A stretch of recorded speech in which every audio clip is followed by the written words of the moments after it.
2020 meeting of the St. Louis County Board of Police Commissioners. And if we could stand, let's do a pledge of allegiance today. I pledge allegiance to the flag of the United States of America and to the republic for which it stands, one nation, under God, indivisible, with liberty and justice for all.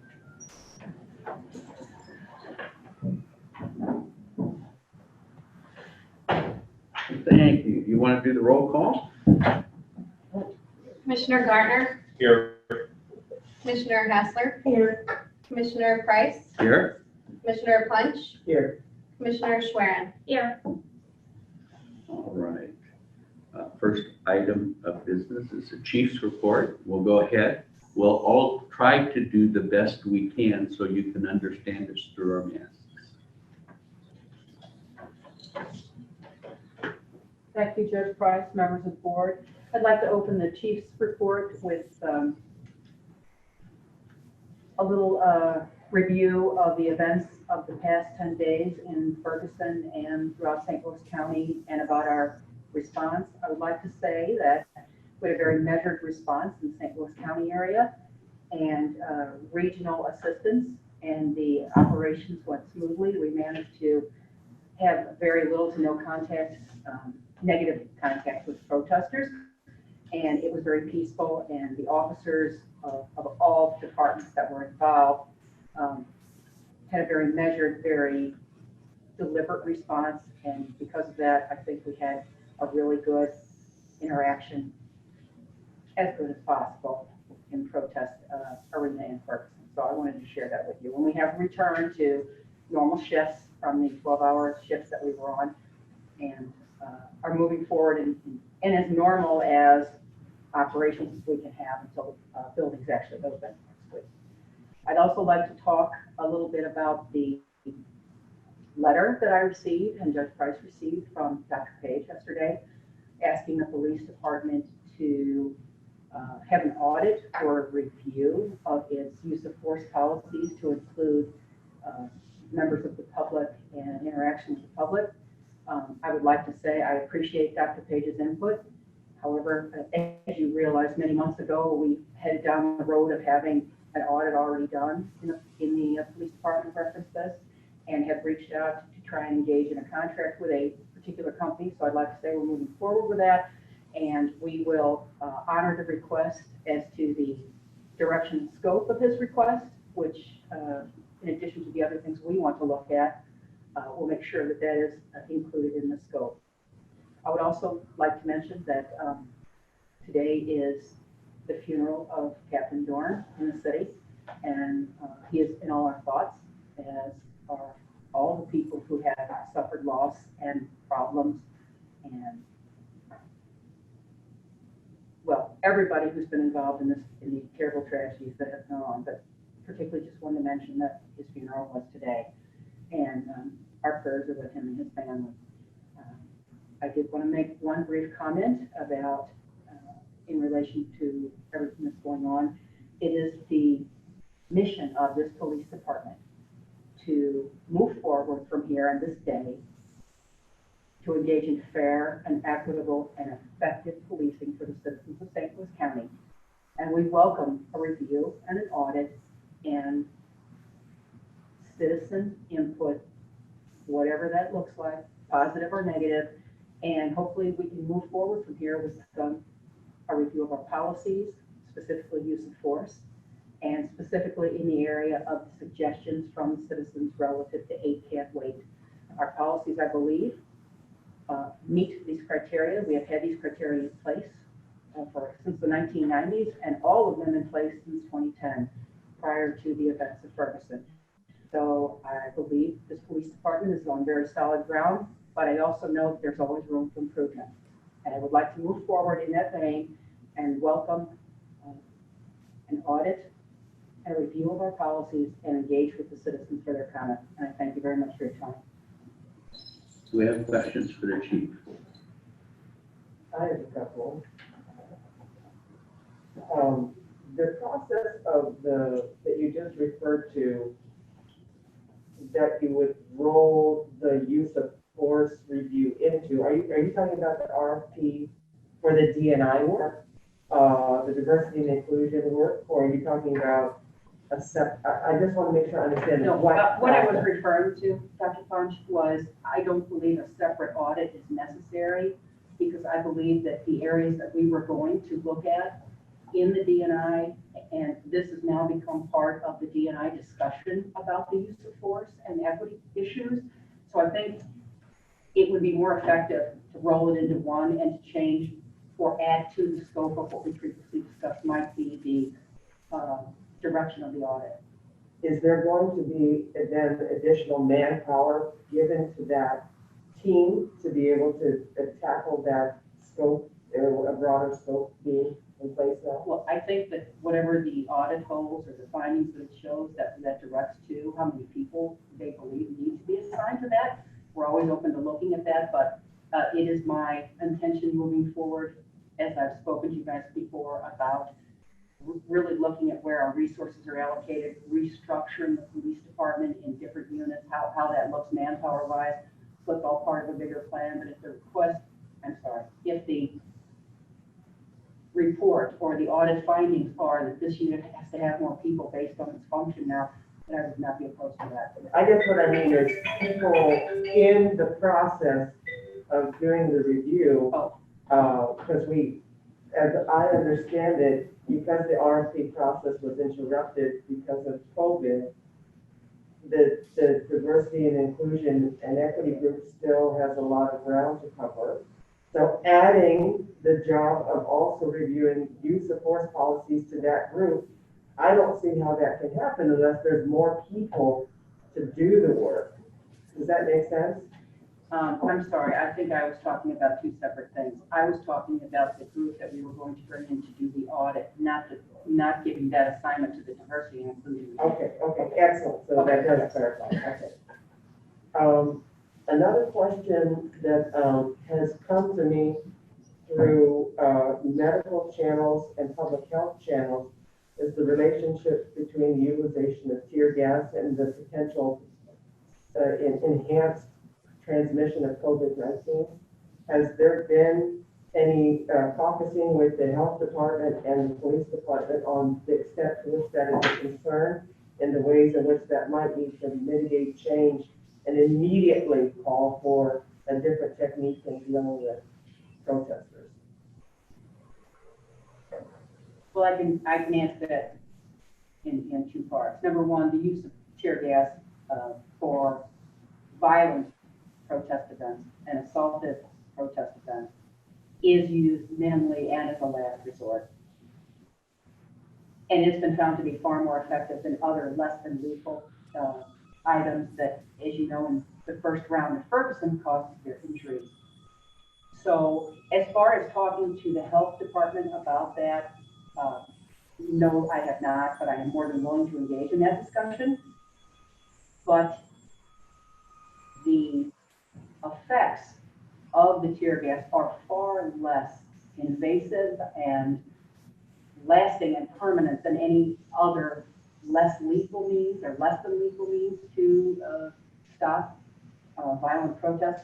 But I'm more than willing to have the discussion with them, Dr. Punch. Yeah, I think the conversation, this is not my area of expertise, but I cannot help but be concerned, and the discourse needs to happen.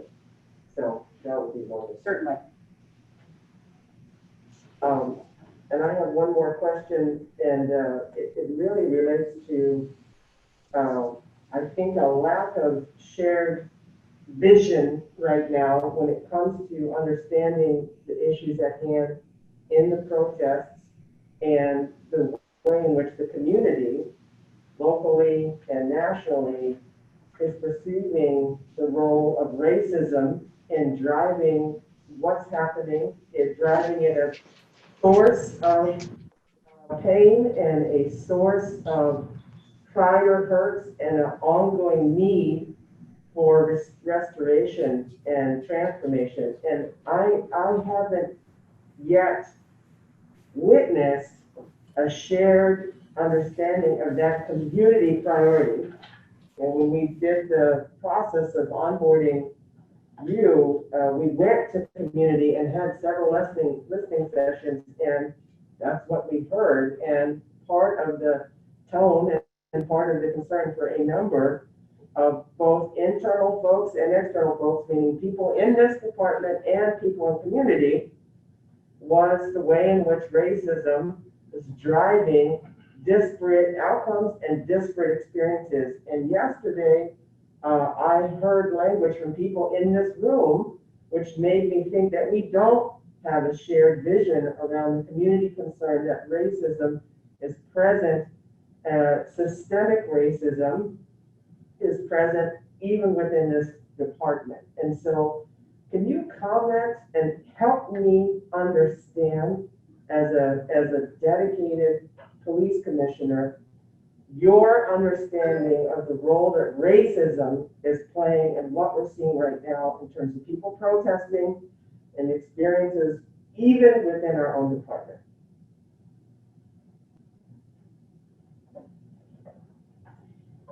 I do believe in the protests around the United States and here that racism and people's experience with racism is driving these protests and is driving this community-based grassroots protest. I do believe that. I also believe that, as I said yesterday, there is a racial divide in this police department. I absolutely do believe that. And to say that nothing's being done, I don't really think it's a fair assessment. You know, I listened in the community. They talked about how their complaints were not heard and were not heard in a timely fashion within the police department. So we put additional staffing in Bureau of Professional Standards to address these complaints, both internally and externally, in a fairer and faster time frame to really do that. And I have received information from groups within the police department that I am trying to set up meetings with, but I know things happen and I can't fit everything in all at once, but I have made a priority of calling community leaders and people within the community and trying to say when we can meet in person. I would like to meet them. I would like to sit down and hear your concerns. We also addressed in command staff or executive command staff the problems that were perceived in the police department. I absolutely plan to address these. So to say that we haven't really done anything, I don't really think it's a fair assessment. I believe that we have done the best we possibly can in a short amount of time with no one working and then the protests coming up. So it has been a time constraint, but it is an absolute priority here. And I don't want anybody to think that it's gone by the wayside or it has been discarded, because it has not. So my three questions, and thank you so much for answering them. What I would expect that we could imagine back from you is, number one, a report from a discussion at the health department on the use of tear gas. Number two, when will we get the audit on the use of internal force force policies? And is that can we set a tentative deadline for that? Okay, moving forward, Dr. Punch, I was speaking to it being rolled into a combined effort in the audit that we were already trying to, or So the deadline for that audit is? We haven't said it yet, ma'am, but what I can tell you is all of our policies, including use of force, were just audited within the last 4 months. I understand that. And then similarly then, with the added manpower to DPS, there should be able to be an equity report from that department in ways in which the added staff have changed the wait times and outcomes of those complaints. That's another report that I guess we could expect to see at some certain time. Yes. And I guess the last thing is that along with this, if the diversity and inclusion group is not being tasked with this audit, which I understand now they're not, that group should also be able to create a report in some kind of timeline. So I think we need deadlines, timelines, and deliverables on all those areas so that we know when we're going to be able to have that information and be able to digest it and move forward in the ways in which those reports might create changes in policy and practice. Certainly. Thank you so much for hearing me. Thank you, Dr. Punch. Just a point of clarification, it's my understanding that within a month, we'll have a contract for the diversity and inclusiveness audit. Is that the time frame we're looking at?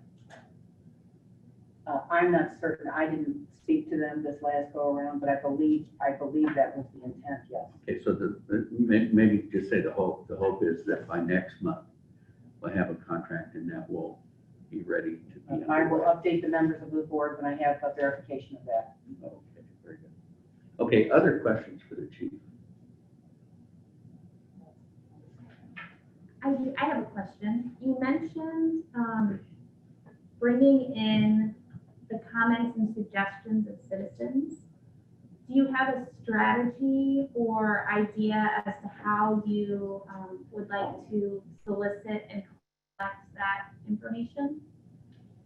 Well, it was my goal, it was my hope that when we finally signed a contract or an MOU with the company that was going to do this audit, and they do this all the time, they probably have had strategies, I know they have strategies of how they gather data. And I'm sure it's the same way they've done previous ones where they go into the community, they do surveys, they request information from people about the experiences they've had with the police. That's generally the way that information is gathered.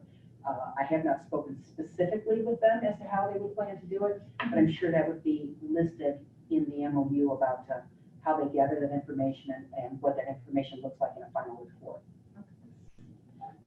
Excuse me. Has there been any, I know things have been like a whirlwind, but has there been any conversation about the FOP and the Ethical Society having conversations with one another or some sort of communication process? I did speak to the FOP representative to make sure they would be amenable to that and to find someone they believe to act as a mediator for this meeting. So yes, I have begun discussions moving forward with that. And the FOP has indicated they are amenable to sitting down with the Ethical Society and talking. Thank you. I just amplify what Professor said, that's really good to hear. And another meeting in which it would be wonderful to have a concrete deadline to know that that meeting will occur in the next few weeks.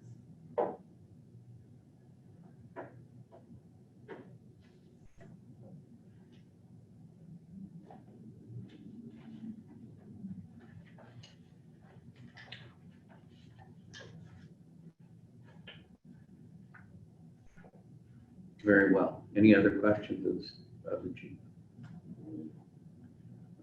Could I have a motion to approve the minutes of the May 19, 2020 meeting and the June 3rd, 2020 meeting? Second. All in favor? Aye.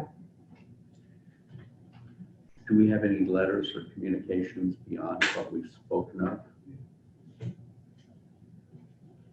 All right. Old business? New business?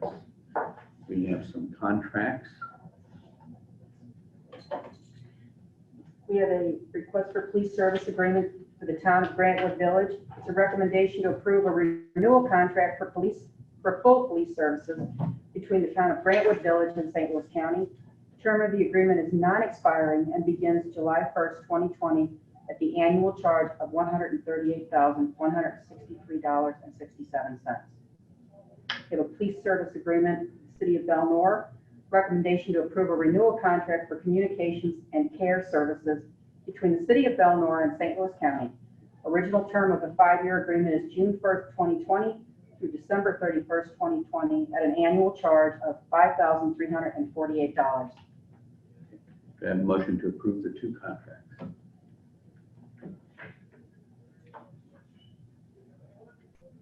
I move to approve the two contracts that have been presented to us regarding the town of Brandon Village and the city of Belmont. Second. Can I ask a quick question? Certainly.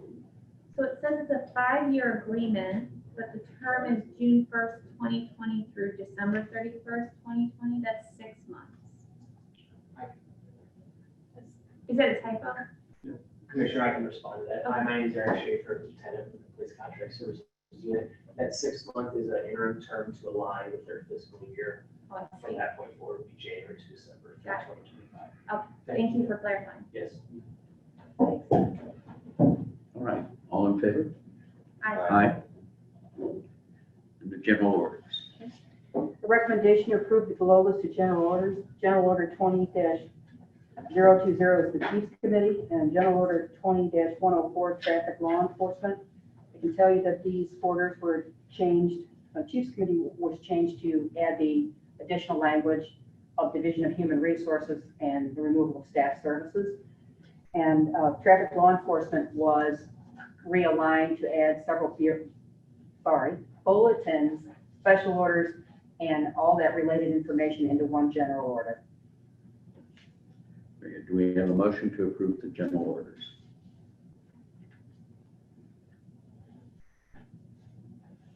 So moved.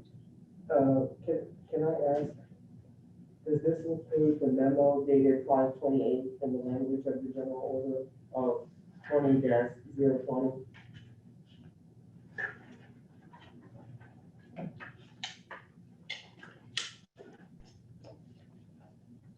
Yes.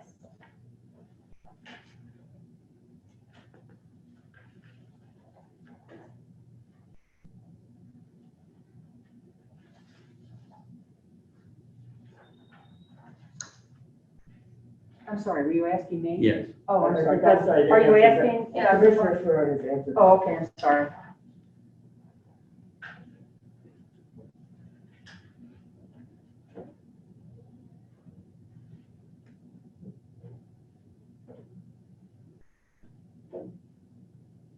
Sorry, didn't mean to. Okay, are we ready to vote on the general orders? If we are, all in favor? Aye. Any opposed? I'm opposed. The general orders are approved, 4-1.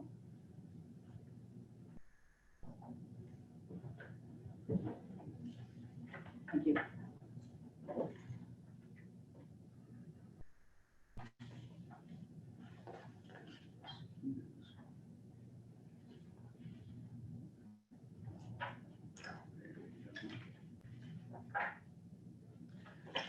Do we have any public forum or public comments today? If you would like to speak to the board, go to the bottom of your Zoom screen to participants, and once you click on that, there should be a button for you to raise your hand electronically. Once you raise your hand, I can unmute you, or you can unmute yourself, and you can speak to the board. If that doesn't work, just kind of unmute yourself and let the board know you want to speak.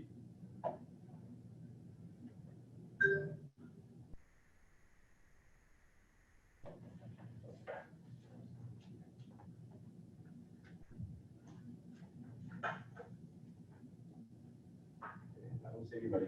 No, all right. The Board of Police Commissioners may vote to go into closed meeting for review of claims and lawsuits involving the Police Department, Section 610-021 RSMO, and Section 114-020 SLCRO.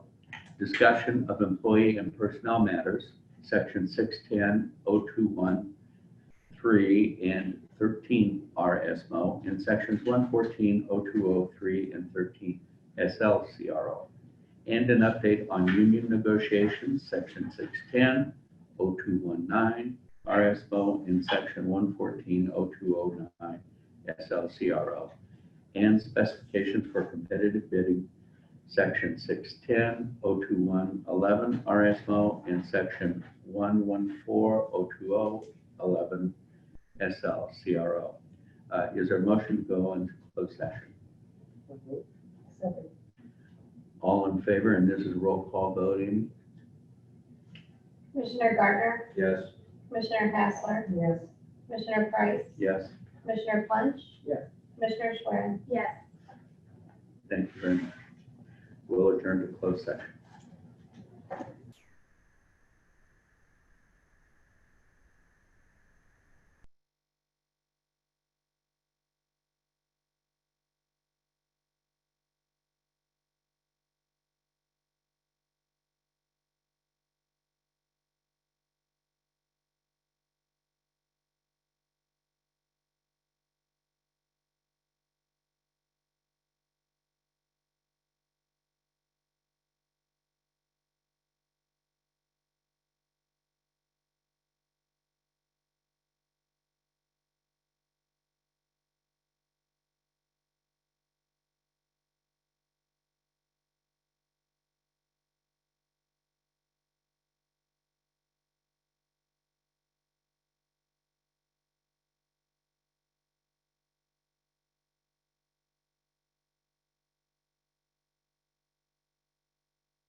Go ahead.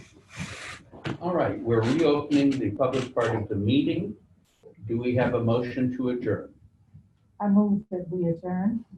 Second, Uh, I will do the roll call since Amy's not here. Dr. Punch? Here. Mr. Gardner? Yes. Yes. Professor Haslett? Yes. Michelle Swear? yes. And I also vote yes. Thank you very much. Meeting's adjourned.